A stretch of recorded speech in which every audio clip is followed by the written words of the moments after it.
Halo, assalamualaikum warahmatullahi wabarakatuh. Bertemu lagi di channel Teras Nafis. Baik sahabat, langsung saja pada kesempatan ini kita akan membahas apa yang namanya sekam. Kenapa kita bahas sekam? Pertama, karena sekam banyak digunakan untuk media tanam. Ya, kenapa?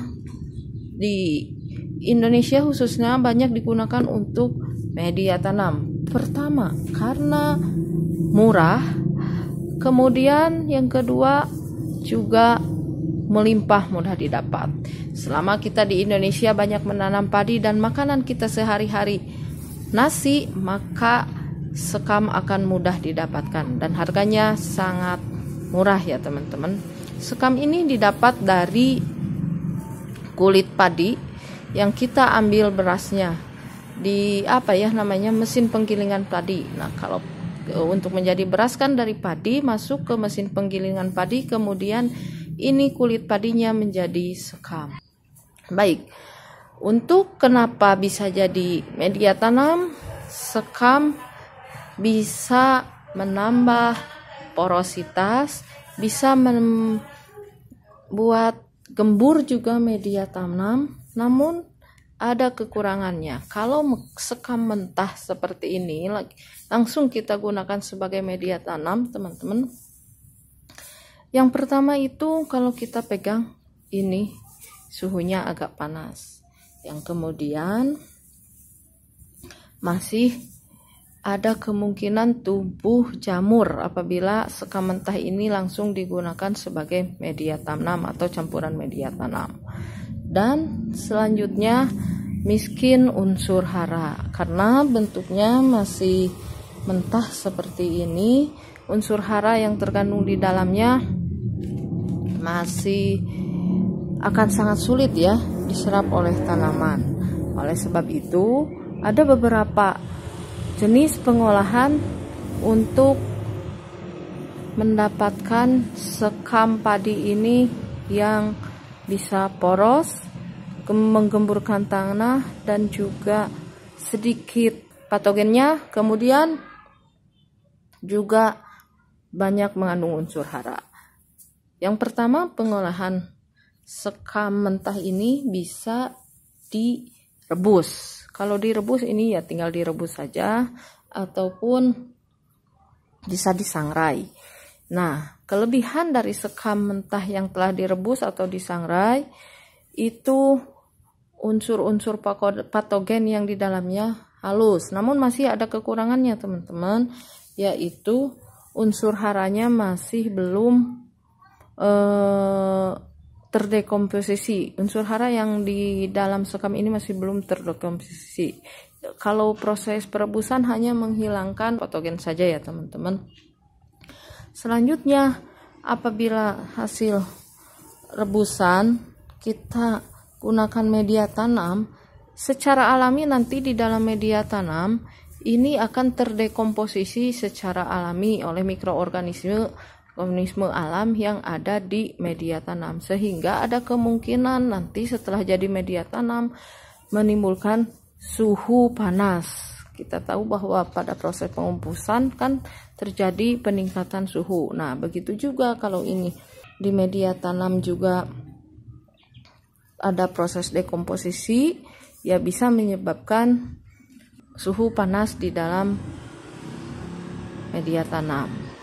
Namun, teman-teman, kalau misalnya teman-teman butuh dengan cepat dan terpaksa harus menggunakan sekam yang hanya direbus, ya bisa saja, tetapi teman-teman bisa menggunakan untuk tanaman-tanaman yang besar, tanaman-tanaman kuat. Saya tidak menyarankannya untuk proses persemaian atau tanaman sayur yang mempunyai akar kecil. Ya, saya khususkan untuk tanaman-tanaman yang berumur dewasa, misal seperti pada aglonema, ya gunakan untuk aglonema yang dewasa, jangan untuk aglonema yang baby. Yang kedua teman-teman, proses pengolahan dari sekam mentah adalah dibakar. Nah, jadinya akan menjadi seperti yang di depan teman-teman. Ini biasa kita sebut dengan sekam bakar. Sekam bakar ini merupakan sekam mentah yang diproses yang dibakar, tapi proses pembakarannya itu tidak sampai 100%, karena kalau 100% itu bisa menjadi abu. Ini hanya dibakar sekitar 70-80%, jadi masih berbentuk sekam namun sudah berubah warna menjadi hitam. Ada beberapa kelebihan dari sekam hitam ini. Yang pertama, ini kan kalau dipegang ini bisa menjadi lebih lembut kalau kita bandingkan dengan sekam yang mentah. Kalau sekam mentah kita pegang seperti ini agak sakit, masih tajam-tajam ya, masih keras. Kalau yang dibakar ini sudah terasa lembut.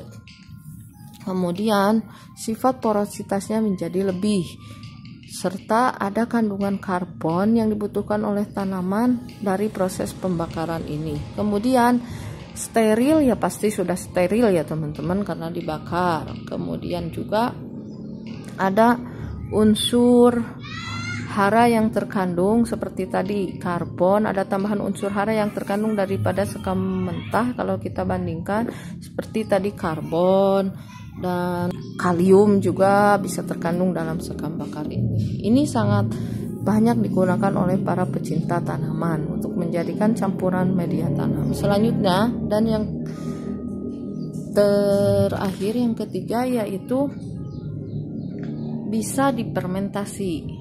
Sekam yang mentah ini difermentasi akan seperti ini teman-teman. Mohon maaf contohnya cuma ada sedikit karena kehabisan stok ya teman-teman.